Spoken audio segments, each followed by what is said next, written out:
Olá pessoal, esse é o seu canal Novelas Comentadas. Hoje estamos falando de The People vs O.J. Simpson, capítulo 3.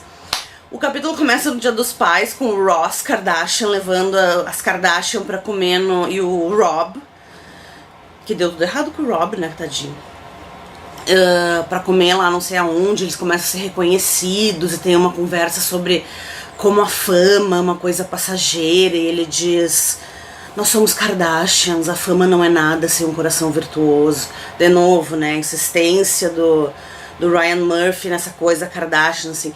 Me disseram que quem assistiu American Horror Story, que o Ryan Murphy, ele é bem assim de não ser nada sutil, que ele faz essas coisas assim, ficar insistindo. Acho que é por causa do público americano, né, que não é lá muito, né, dado a sutilezas, enfim.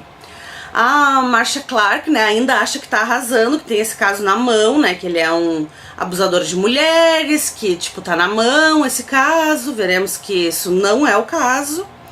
E aí o Shapiro tá apavorado, né, porque ele acha que tá perdendo e chama pra formar o time de defesa o F. Lee Bailey, que é como ele, Shapiro, também um advogado das estrelas, só que mais velho.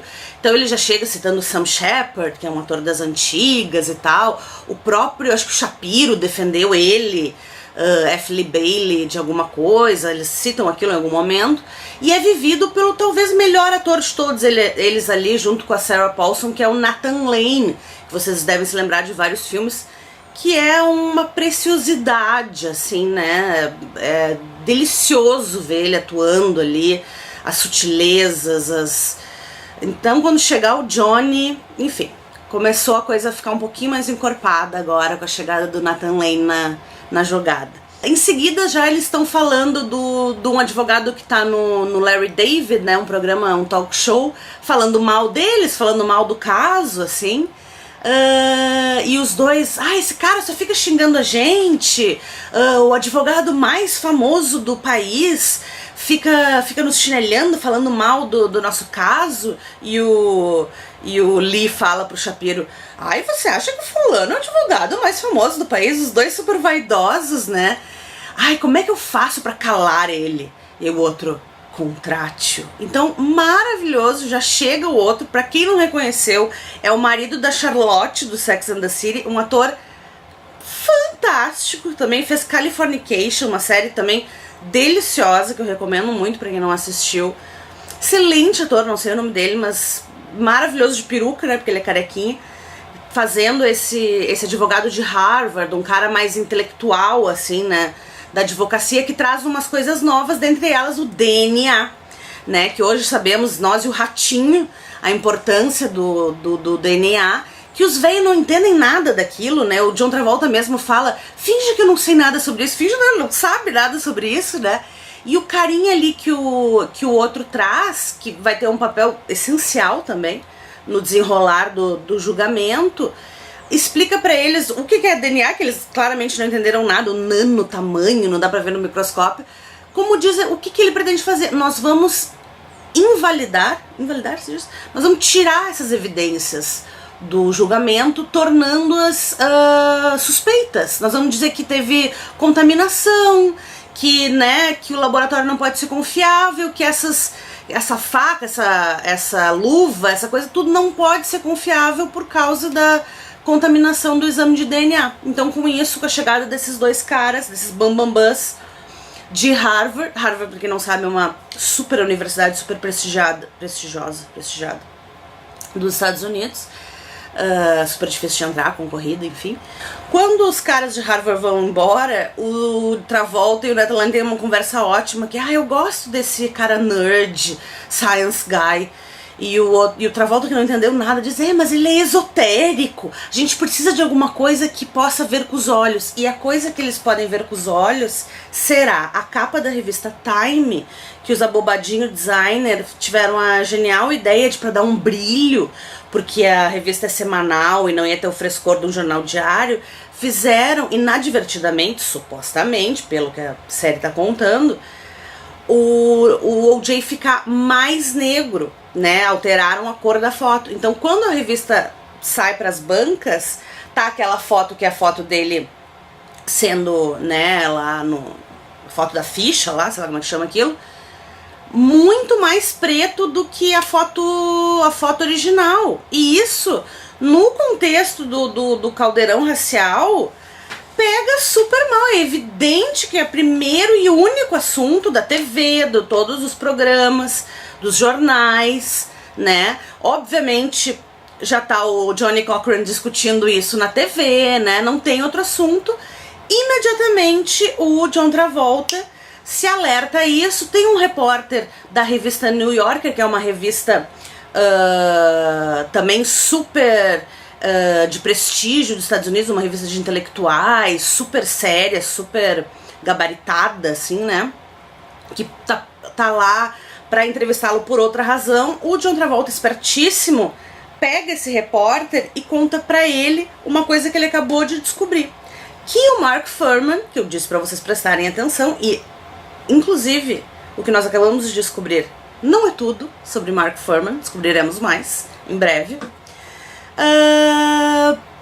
Ele processou a polícia porque o trabalho dele como policial era tão estressante que ele tava com sentimentos ruins contra negros, uma coisa assim. Enfim, se descobriu que o Mark Fuhrman é um super racista. Enfim, declarou isso, né, publicamente não, mas enfim, na corregedoria da polícia e tal. E o investigador lá do Shapiro descobriu isso e contou tudo pra New Yorker. A New Yorker sai em seguida, né? E aí com isso o jogo dá uma virada, né? A Marcia Clark e o time lá da justiça começam a ver que eles não estão com o jogo ganho, né? Que a coisa não vai ser tão fácil assim. A gente vê então que inicialmente o Chris Darden tá trabalhando na corregedoria da polícia, né? Então ele recebe uma ligação e alerta a Marcia que o pessoal daí do New York Times, enfim, num outro jornal, tá atrás da ficha, dessa história do Mark Fuhrman. Vai lá e alerta a Marcia e alerta ela também que muitos negros acreditam que o O.J. é inocente, que muita gente quer acreditar nessa história que a polícia de Los Angeles seria sim capaz de alterar evidências por questões de racismo e tal. Então a gente vê que desde o início o Darden é quem abre os olhos da Márcia. Então num primeiro momento, o que ela oferece a ele? Ela oferece a ele a possibilidade dele ser o promotor do AC. Ela quer acusar, né, o amigo de cúmplice, né, da fuga junto e tal, porque na fuga o O.J. tava levando dinheiro, tava levando peruca, então ele tinha a intenção total de fugir, né. E então num primeiro momento o que ela tá oferecendo ao Chris Darden, a gente vê também que ele tá fora do tribunal há muito tempo, que ela dispara de se esconder no porão, então a gente vê que ele tá num cargo burocrático ali há muito tempo, né? Então a gente vê que eles estão formando uma parceria, que eles têm uma amizadezinha, assim, um flerte, e ela oferece essa chance pra ele, assim, só que ele tá meio enferrujado, sacou? Veremos mais em breve. Nisso, o Travolta vai com o Rob Kardashian na cadeia ver o O.J. e diz pra ele: olha, a gente tem essa pequena chance, só que assim, ó, tu precisa trazer, a nossa única chance é trazer pro time de advogados uma pessoa com algumas particularidades, que tem assim como dialogar com as pessoas mais aqui do centro e tal. O Travolta, ótimo, né, não fala sem falar nada e tal, porque... E aí o O.J. assim, ai, mas eu não quero e tal. E daí ele finalmente cai a ficha e diz assim, mas eu não sou preto, eu sou o O.J. Mas enfim, ele acaba se convencendo, né? E chamam o Johnny Cochran. O Johnny Cochran e o Travolta têm um diálogo maravilhoso, que o Travolta diz, olha, eu vou continuar sendo o advogado principal. E o Johnny numa vibe assim, nós vamos conquistar coisas incríveis com esse caso, super generoso. Vocês vão ver. E aí ele diz, olha, eu preciso olhar nos olhos do O.J. e ver e tal, se... Enfim. E aí eles têm um diálogo, né, ele, my brother, né, e o O.J. chora, e de novo, né, diz que é inocente, que amava muito ela, que ela era minha vida, E que tá, e o outro tá, meu filho, pode pegar um pouco da minha força. Esse ator, né, gente, é Courtney B. Vance o nome dele. Ele é uma coisa, assim. Que ator maravilhoso. Que faz o Johnny Cochran. Nisso a gente ainda tem um encontro adorável do Robert Kardashian com a Kris Jenner, né, vivida pela Selma Blair, que com toda razão tá super chateada com ele por estar do lado do OJ, dizendo, olha, ele retalhou minha amiga, sabe? E ele, tu não sabe, ela, tudo sobre ele é falso, sabe? Ele é phony, ele é fake, sabe? Tu não sabe de nada sobre ele é falso. E ela tem razão, sabe? E outra cena boa ainda do capítulo 3 é aquela corrida, né, do Kato, que ele aparece tanto porque ele foi uma figura que ficou famoso, né, com toda essa exposição, assim, que tá vivendo ali ao mesmo tempo a glória e o horror da fama, né? Então tem as gurias mostrando os peitos e pra ele, e 5 segundos depois, ou 3 segundos, uns caras cospem nele, assim, assassino, morre, junto com o OJ e tal, e ele só fala pra mim assim, ai, é complicado, cara. Porque é isso, né? A fama é uma coisa que vem, e nessa proporção, uma coisa desse tipo, né? Assassinato e, enfim, vem uma coisa tudo ao mesmo tempo, assim, né? Jogada em cima da pessoa, completamente despreparada, ainda mais nesse caso, né? Que não é uma pessoa que quis ser famoso, sei lá, um ator, um cantor, sei lá. Enfim. E aí o capítulo termina, então o Johnny já está no caso, né? Chegando aí pra fechar esse Dream Team, que aliás acho que é o nome do episódio, se eu não me engano. E o capítulo termina com a nossa querida Marcia lá de manhã, no seu único momento de paz, pobrezinha, fumando seu cigarrão de manhãzinha cedo e vendo a chegada do Johnny no time, no jornal. Então vamos lá, espero que vocês estejam gostando aí da série. E nos vemos nos próximos vídeos. Deixe seu comentário, seu like, se inscreva no canal. Beijo, beijo. Até o próximo. Tchau, tchau.